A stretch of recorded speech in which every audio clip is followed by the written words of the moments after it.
So I am the Special Services Coordinator for Early Childhood Services on the Flathead Reservation.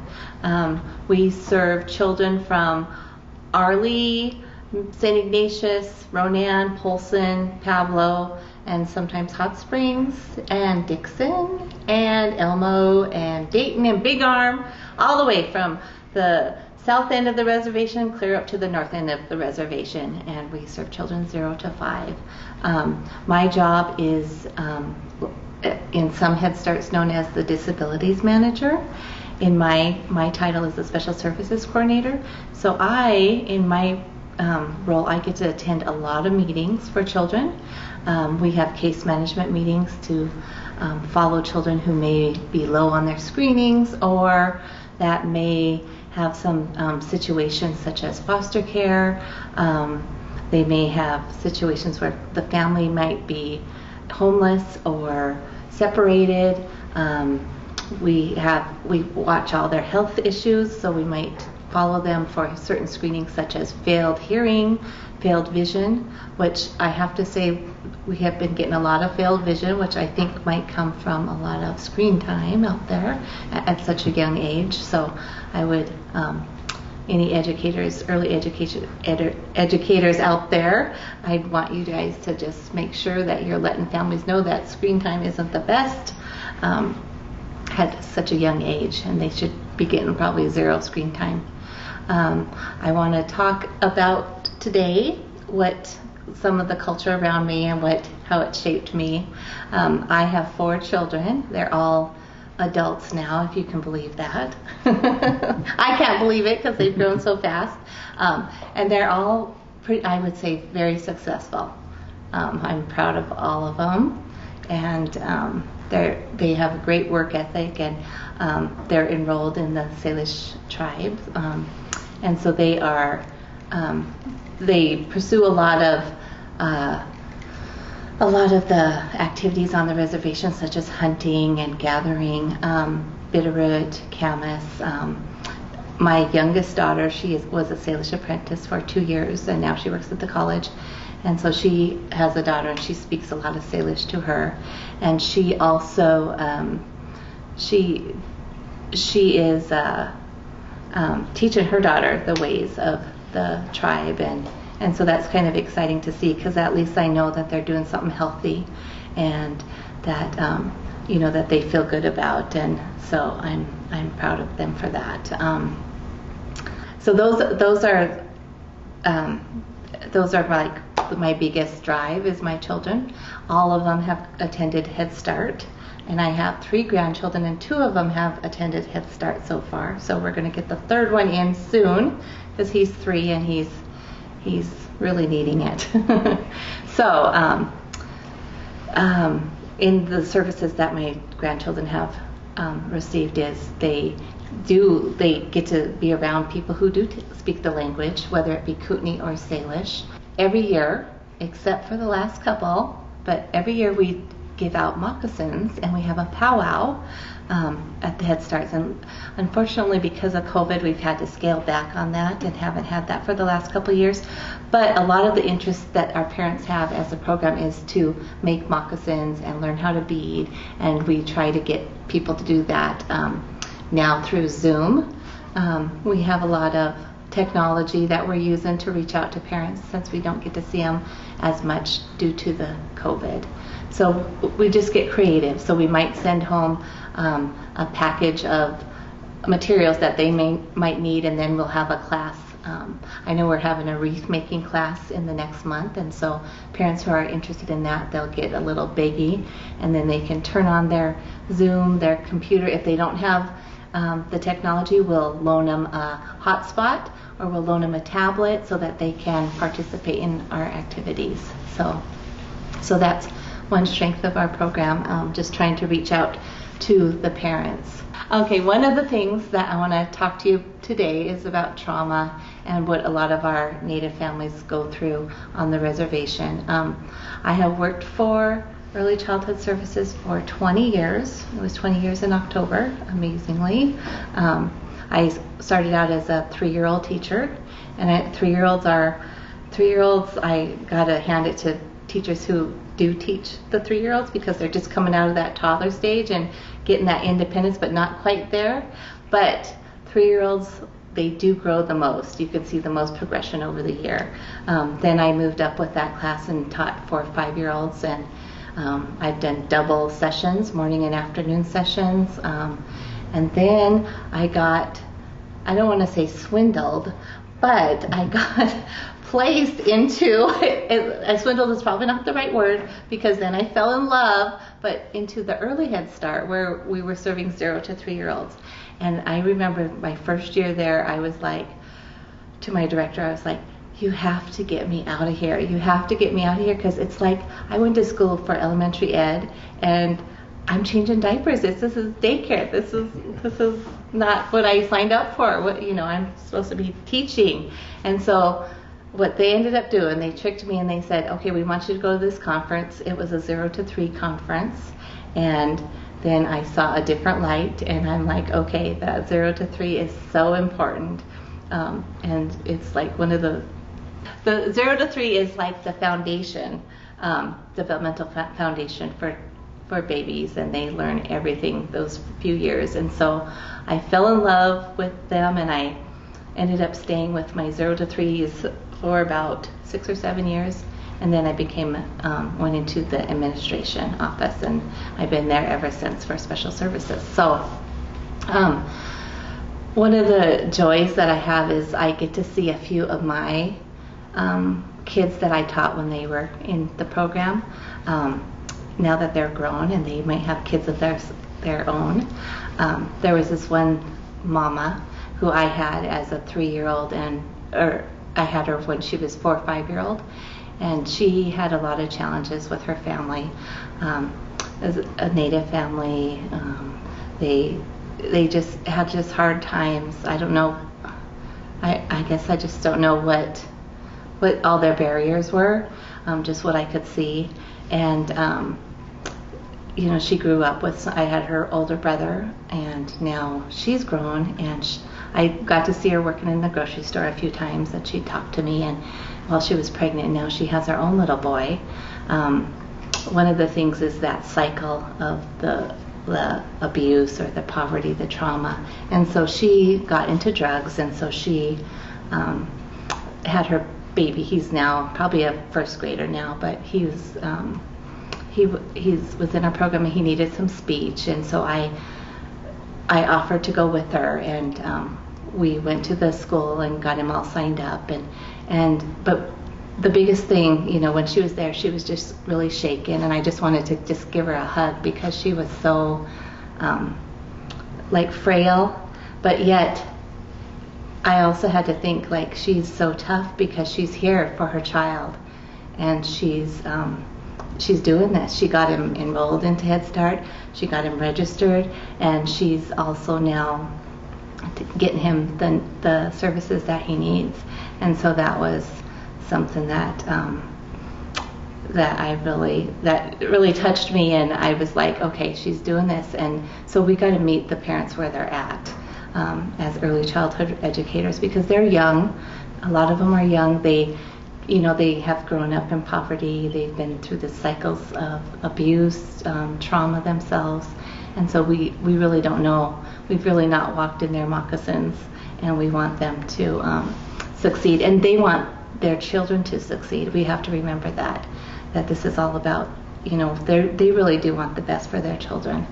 And so now I kind of followed her a little bit, and she's in Missoula, and she's got her child back, because he was back and forth between the grandparent and her. And I'm hoping that they do well, and I know they'll do well. I do, because she had a good, strong foundation because she came to us in Headstart. So another family I want to talk about is there's a single father that we have in the southern end of the reservation, and he is an older dad who's already had a couple families before this, and now he's got a couple young boys, and he is raising them, and they have a lot of special needs. I think drug affected. Dad is alcoholic, and we we've really worked, like we have family advocates in our program who really work closely with the families. So I will sometimes have to go to the family advocate because they have a better relationship with the family.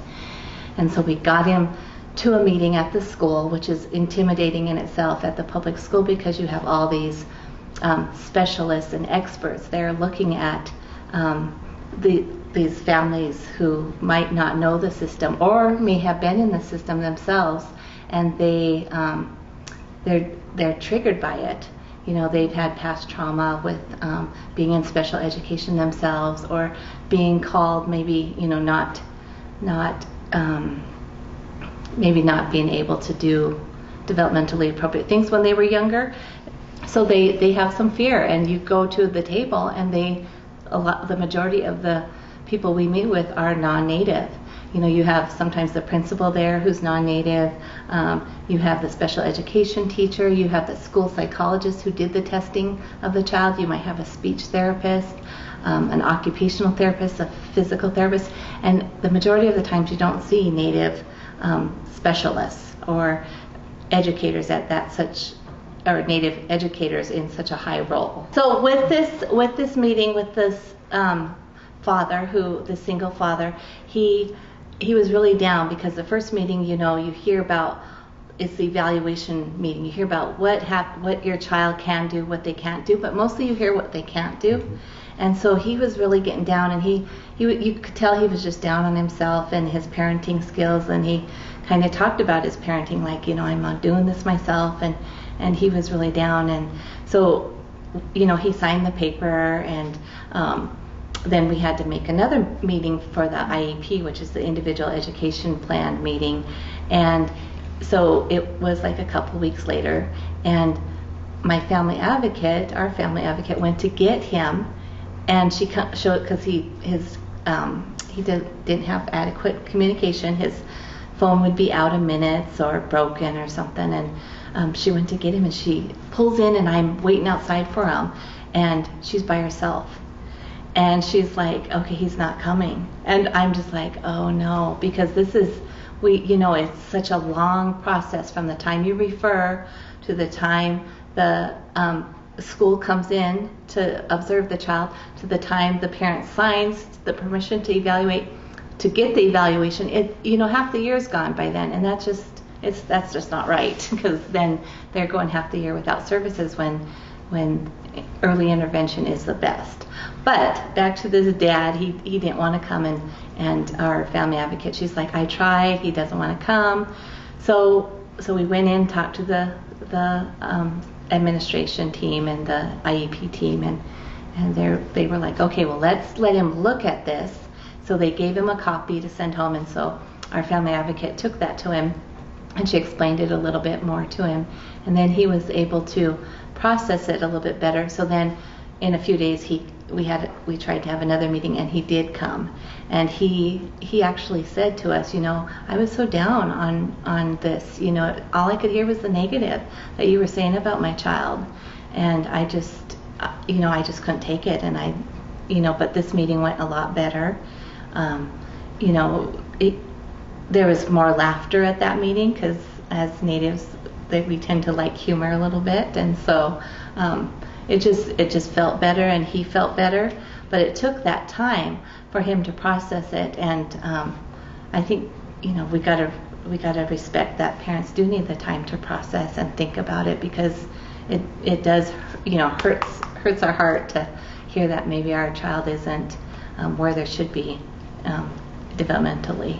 Our program does serve medically fragile children. In the past couple of years, we've had children who have been on feeding tubes, which is a new area for us. And so we have a doctor that we consult with. She's out of Polson, and we consult with her about once a month, and she kind of helps us learn about different illnesses and different things. And so she'll talk about seizures with us, or she'll talk about RSV, respiratory illnesses. She'll also talk about feeding tubes with us. And so we've had children who have needed feeding tubes, and so as our program, we don't have a nurse on staff per se, because it's hard to get people to work. As we know, the workforce is very slim right now, and it's hard to get specialists in there because we're in rural Montana, and you just don't see the specialists such as speech people or OT people or PT, because they go to the other states to get where the wages are a lot better than what we have. So that is one of our challenges as the program, is to get the services. And so we do work with the schools, but the schools, they have huge caseloads, and so they see kids for maybe 15 minutes twice a week for speech, and that's just not enough. So we supplement it by trying to get specialists to come in who are private and can work with Medicaid for the majority of our kids.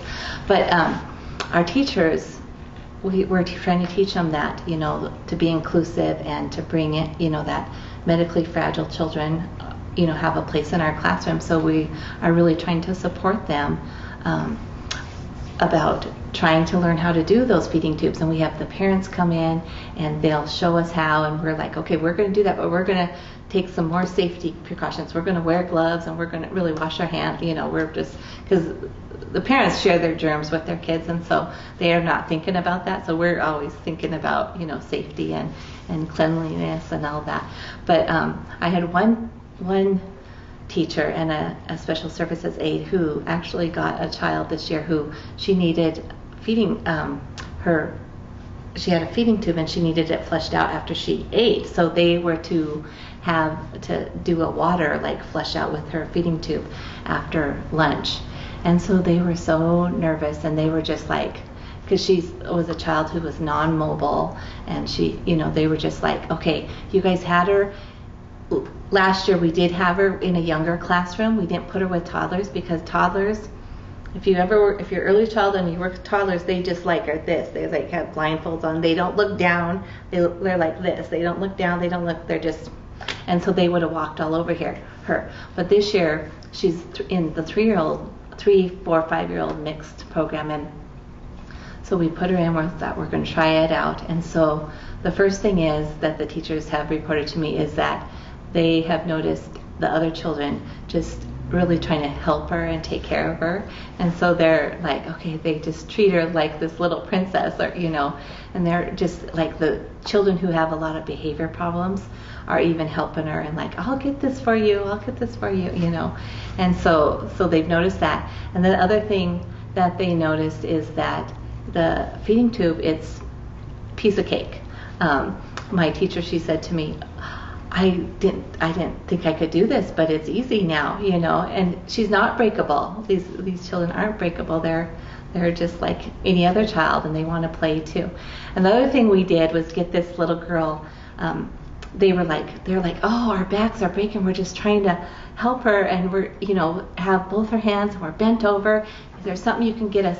Well, the physical therapist came along, and she's like, no, you just take her by one hand and she'll walk. And so they tried that, and she is walking. And so we got her this cart thing, and she just walks by herself with that cart thing. So it's pretty amazing to see, and how fast she's developed and flourished in this classroom with, this teacher who thought she couldn't do it, and she really could. And so that was exciting to see. So okay, as early childhood providers, when I was in the classroom a long time ago, I saw some behaviors in kids, but now it seems like the behaviors have changed. And I know, even some administrators are saying that no, those behaviors have always been there, but it just seems like they're